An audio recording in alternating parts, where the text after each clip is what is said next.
My name's Eric. I'm the singer of Shallow Side. We're a relatively new band. November of 2012 we'll be together for 2 years touring, and we have one demo, one EP out, 7 songs collectively recorded and published.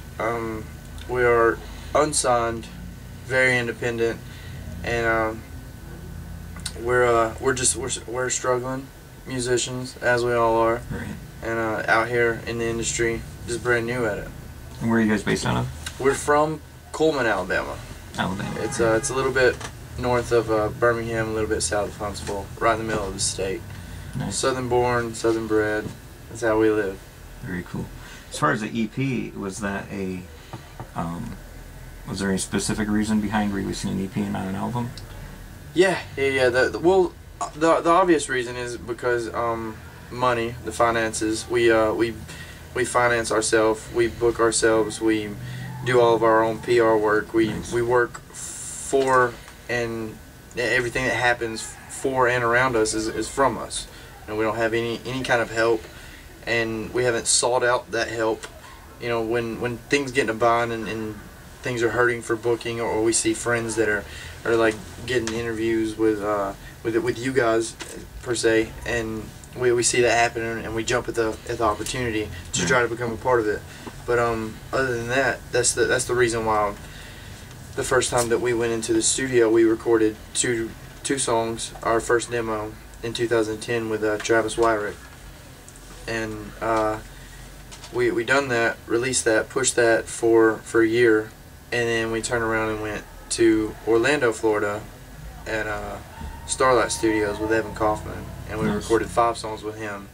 And we were still new. We still are new, and we were working in the studio and learning so much, because being on stage and being in the studio is like completely two different.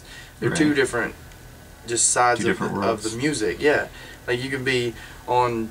You're still playing music, but one's just live, and it's impact, and there's so much gut feeling, and there's so much emotion going into performance and things, where you'll be in a studio setting, and it's literally like you have to vision, you have to imagine, you have to you know put your game together before you even walk in there, and then while walking in there you just gotta visualize your attack constantly while you're in the studio, and keeping that up is pretty tedious. And the expense of it, even though a lot of things have went to a lot more compact digital form of recording, and everything's a lot more simple now, instead of like the old analog things where you need like 17 producers working on one song at the same time. You got one guy and he's just killing it. It's still expensive. It's still hard to deal with financially for bands at our caliber, because we're working in and out of these the bars and venues and clubs, and still promoting our names. We're doing grassroots kind of work. We're on the ground level, and we're beating it day in, day out, Sunday through Sunday. 7 days a week, 24 hours a day, and it's constant. It doesn't stop for bands like us. It doesn't stop. It seems to be the direction a lot of bands are going these days. It seems to be the direction that the industry is going, where you need to, as a band, do it from the ground up. Well, you got to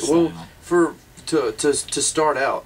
It's really the only way to gain respect from bands that are there, because they're turning around and coming back in our direction, and to go and share the stage with a band that has literally played in front of like 40 and 50,000 a night for like 9 months, and then they're coming back to the 500 people, 1,500 people bar. To them, that's not shit. They're winging it on stage, and bands like us, we're fighting, we're killing to be on that spot. And it's two different calibers, but you have to be on key. Like if you can't miss a spot, because you don't have that name of turning around and coming back. You're still on the climb. It's still a difficult level. Yeah, building your brand. Yeah, and it seems rough through this conversation. It seems rough, but there's beautiful spots. There's just as many great stories and moments that we've had, that Journey shared. That that Nickelback's had a part of, that Shinedown that they go through. You know, those same immaculate bands that they go through those wonderful moments. We share the same ones. They're just on a different level. Right. It's a different scale. At least at this time. Yeah, for now. Right. For now. You had mentioned you have an EP out. Yeah. The reason why I had asked if that was a conscious, like the reasoning behind it is it seems to be a trend in this day and age of digital music, right, that large record companies and even a lot of independent bands are deciding to go the EP route. Right. They can get the music out faster. They can do 2 EPs a year rather than 1 album a year. Right.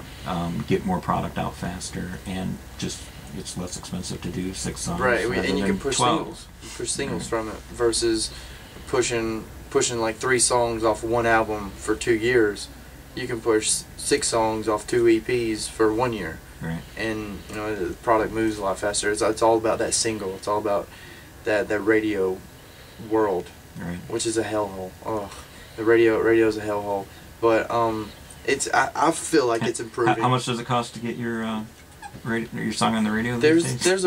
There's a radio campaign out there that I guess the minimum would be 10,000, which is great for bands like us. And that's not even guaranteed play, is it? No, that's for you to get your listen to.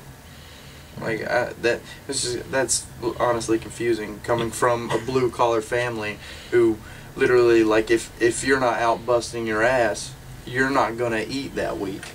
If you're not out killing it, you're not gonna make enough money for baby Tasha to have diapers. That's what kind of family I grew up in. Like, you have to work for your money and it's not given to you. Where now we've stepped up our show caliber and we're pushing into a brand new field and market to where we're playing for more fans, we're playing for more people, but in order to pull more in to us to spread our message and the words that we're trying to get across to fans and the world, and the share of the love of music, it costs money. Yeah. And it's kind of despicable. Like it is a business, and you have to invest in it. Right. But you have to be able to afford to invest in it. You can't just do it off of talent anymore. Right.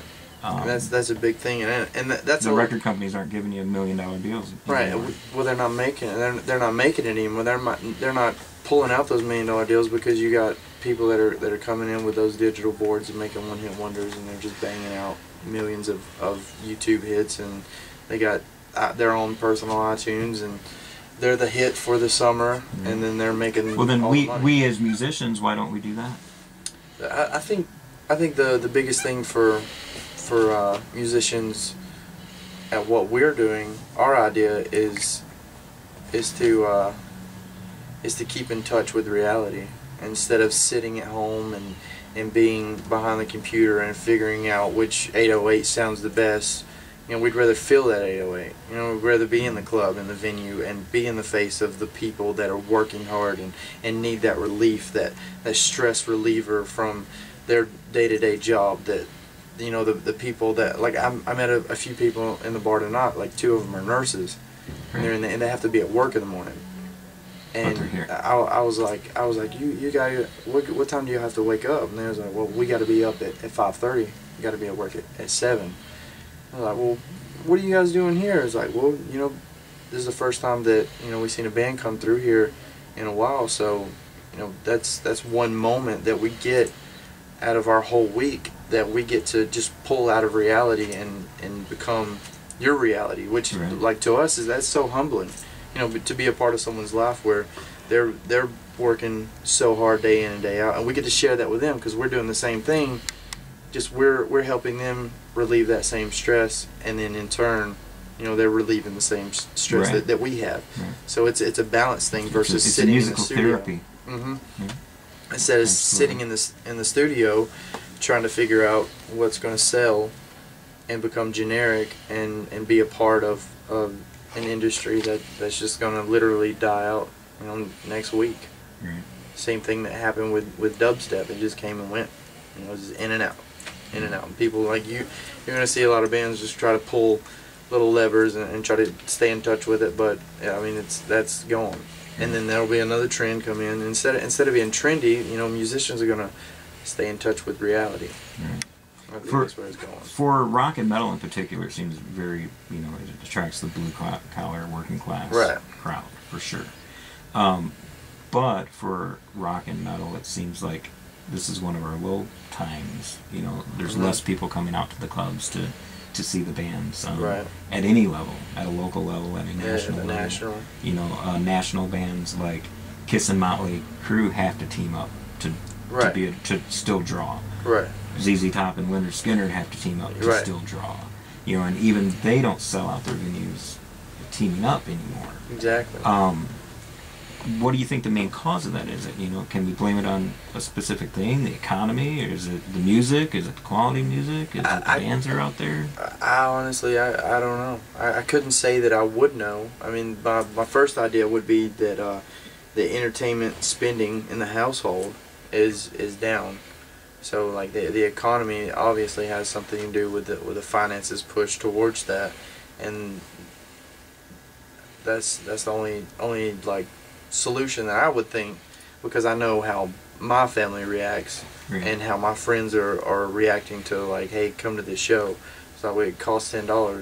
It's only $10. You know, it's like there's 4 bands playing tonight and they're all on tour. You know, it's a great set of musicians being all in one place. You know, it's $10, and they're like, well, you know, I gotta eat tomorrow. You know, I gotta have lunch. Like, and then, you know, that's the toss up that you're gonna have. And it's never just $10. It's $10 at the door, and it's $20 at the bar. And it's $10 in food, and then $20 on a T-shirt. On a T-shirt, hopefully, CDs, right? On merch. Maybe if they make it to the last call to the merch table. Right. That's how it's been. Now, we've been inside the club with you tonight, and we see you have a really nice merch booth set up. A lot of bands don't do that, and I can tell already before I even ask this how important that is to your band. Yes.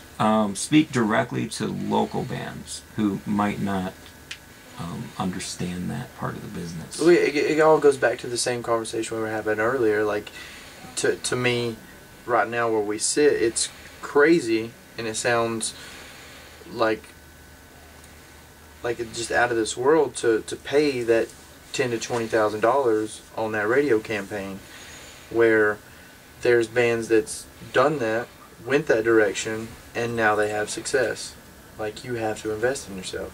Right. You gotta stay in that direction. You have to be toward you know, if you're gonna run a business, whether it's gonna be the mom and pop down the store, or you're gonna have the Walmart of the industry, you know, you're gonna have to pick yourself up off the ground. You're gonna have to work hard and invest in what you have, and you can't just have some shit product. You can't just have something that's going to sit there and look generic. You're going to have to work for it. You're going to have to make it original, and even if it's not that original, you have to make it your own, because each person's original. You know, they all have, everyone has their own, you know, individuality. So that's something you got to focus on. If I was talking to another band, my words would be, you know, work on yourself. And that goes with not only music, you know, work on yourself. If this is not what you want to do, you want to be a garbage man, you know, be the best damn garbage man that you can be. You know, if you're going to do something, put your heart into it. Do it, and do it real. Do it for yourself. And I think that a point of that was, if you're going to be in a band, you need to pay attention to the business side of things too. You got to take care of yourself. You do. Nobody else is going to take care of you. No, especially not in this industry, because even if you're gonna be that garbage man, you're gonna be working beside someone who's feeding their family, and you know he's gonna want you to do good, you know, and so he's gonna help you out. Where in the sense, like, you only have your bandmates, and they can flake off at any point. I mean, that's the hard truth about it, and they will. You know, like, thank God, in Shallow Side we have found a band, a family that is like, we're connected, and we're all here together, and we understand that, and our families are in it, and we're in it wholeheartedly.